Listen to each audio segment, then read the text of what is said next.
just like that, we're back in Lab City. What a ride. Now we pack up and go back again. What a story. Here it is. So, a lot went down, and it all started with a phone call. A guy who watched my YouTube videos, he called me. He knows that I'm like up in Labrador. He calls me and says, "Hey, I got a boat. Can you get it down to Montreal?" I was like, "Yeah." And so we set that up, and that was good. 2 or 3 weeks go by. I did whatever work I had to do before running up to Labrador to grab it and then going to Montreal. And yeah, didn't hear talk of it. He was really cool, really patient, and I show up, pick it up. There's some weird stuff with there's 2 brokers involved, I believe, but that has nothing to do with the issues we had. And we go up. Me and my father jump in the F-250, and we literally just the trailer's like the boat and trailer's in his driveway. We hook onto it and we go. So that's no big deal. Hook onto it, go. I back it onto the trailer, and that's pretty much it. It was a miserable day. It was raining. It was just, I was tired from driving, and boats are hard, trailers are hard to load on up ramps and stuff, so that was a whole thing. I was tired, I was done, behind schedule, and this is the thing. I'm headed to Alberta right now, and we are super late. We are like a month late, and that was messing me up. So I was in a hurry, threw it on, got ready to go that night, and went. So I had already picked up a car. I had this boat picked up, and I was supposed to pick up another car. It was a small car, really small, EcoSport, Ford EcoSport. Yeah, so I just like, it didn't look like there was much room left on the trailer, but it's kind of funny how room just happens to pop up when you start moving stuff. So I didn't think anything of it. So me and my girlfriend Jennifer, we hop in the truck and we go to Lab City, and we're the whole day offloading what I picked up on the island. So it was just roofing metal and a vehicle, not a big deal, but they couldn't line up the help to get the metal off until 7:30. Which wasn't the end of the world, but if everything had gone right, it would have been cool. But it didn't. Of course not. So we head out and deliver that metal. Everything goes good. Everything went like super as easy as it could. We had like 8 people. We basically just picked up the 3,000 pound load and threw it off the trailer.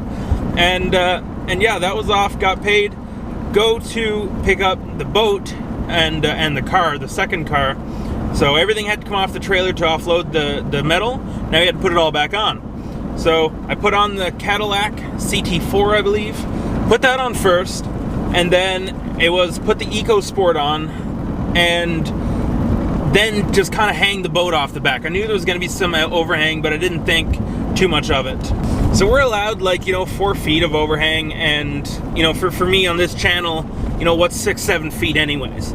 So anyways, yeah, so we get everything ready. I back up to the thing. We got to put ramps down because the height isn't correct on the loading dock. The trailer I haul is a low bed, and that it goes on really good. It goes on. We line it up, back it on, nothing to it, and yeah, it's just this is what it looked like. Yeah, so realized pretty quick that wasn't gonna fit at all. Like bad. Can't go. No bueno. And now we have a real dilemma. Oh my god, shut up. Shut up. That's the guy texting me. That's one of the next videos. That's gonna be a good one. So yeah, I'm sitting in the truck now. We realize that the boat isn't gonna go. We're gonna get pulled over by the first highway control control routier that sees us. That's the Quebec DOT. That's the Quebec Road Pirates, and we just it's not gonna work. It's 11 feet of overhang. It's not even safe. I bought all the yellow flaggy stuff, but yeah, it's just not gonna be safe. I was told it's a 20-foot boat. It's a 20-foot Silver Dolphin, and now in boat terms, you have different model names, and sometimes they use the length. You'll have a Sea Ray Sundancer 280 or 320 or a Chaparral 340, and those tend to be 34 feet long plus whatever gizmos on them. Silver Dolphins, they go in 17.5, 19.5. That's the model name of the boat. So this guy tells me, and nothing against him, I'm sure it was a simple mistake, but this guy tells me it's a 20-foot Silver Dolphin. So in my mind, I'm thinking 17.5 Silver Dolphin with a motor on the back or something, and that was it. But yeah, he says it's a 20 foot with a single engine.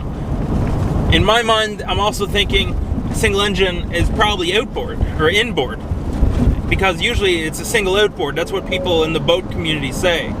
So that's what I was thinking. But 20 feet should have been 20 feet. You know, if you're shipping something and you're gonna give a length in feet, make sure it's the actual length. So yeah, that sucked. It wasn't 20 feet. It was 19.5 feet, plus a whole 3-foot thing on the back, and then 2 extra feet for the motor.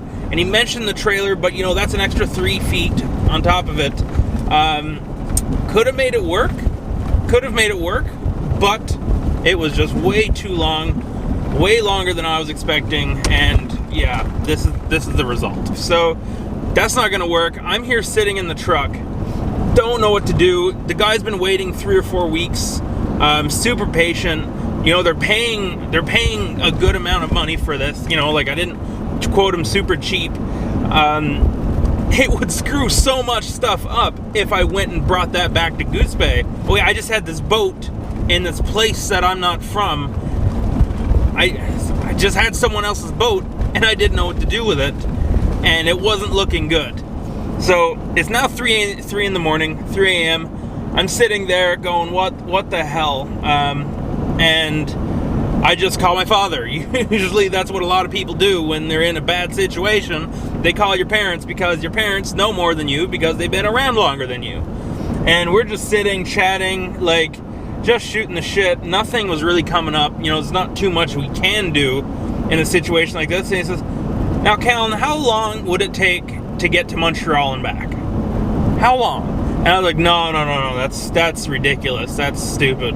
Because the drive is one of the most treacherous drives in Canada, if not the most, maybe second to the ice roads, the actual ice roads in Yukon and the Northwest Territories.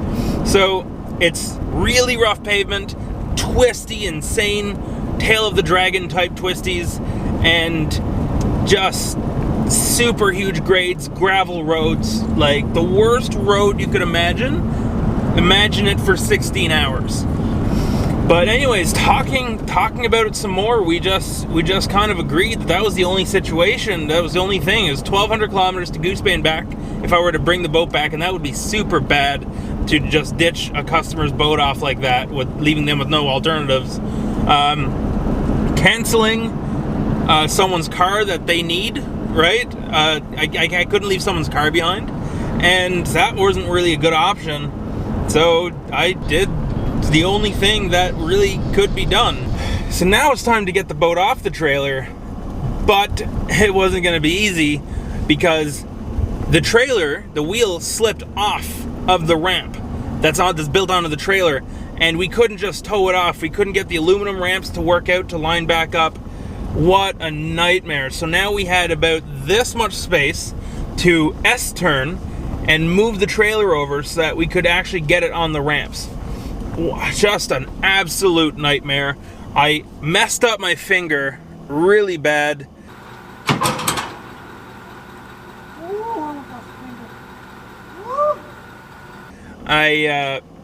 We were there until probably 4 in the morning, just messing with the boat, trying to get it back off the trailer.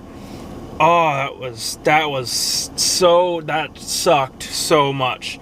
Eventually, I started rigging up some straps, some ratchet straps, so that it wouldn't move anymore.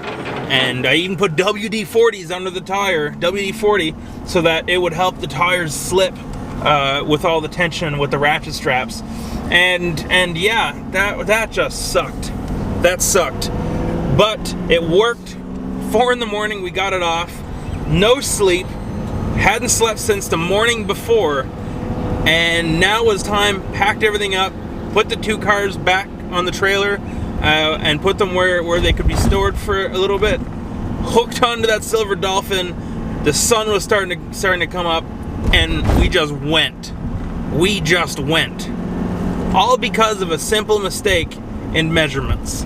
So the rest of the trip went pretty good. I mean, I've done that drive many times. And we went, the gravel road was fine, the twisties were fine, the truck didn't even know the trailer was back there. You know, racked up another 2,000 or 3,000 kilometers on the truck. Wasted 2 days, which we didn't have for Alberta. And we're trying to make up for it now with a more lack of sleep. But that's it. So the moral of the story is, when you're shipping something, make sure to do it properly. Make sure you send the right dimensions. Make sure you have you know, all the extras. If there's anything extra that's going, make sure that's written down and accounted for, and that the shipper knows everything, because yeah, it's not a good time when that's wrong. So a simple mistake cost him an extra 1,000 bucks, cost me 2 days. I didn't want to charge him too much extra because he's already paying good, and you know, hopefully he understands what I went through and he's a customer for the future. But yeah, cost him extra money, cost me extra time and a lot of heartache. Oh, I wanted to cry. And yeah, when you're starting to say feet and everything like that, make sure you're doing it right. Make sure you got all the right measurements. Guys, I hope you enjoyed this story time. I know you guys love it when I just have absolute disastrous trips and things go wrong. This is one of them, and this was a stupid mistake. Should I have asked the customer for the length of the boat after he had already given me the length of the boat? Maybe. I don't know. Can we just not trust people anymore? I have no idea. I hope you guys enjoyed. I hope you're enjoying the frequent uploads. You guys have a good day.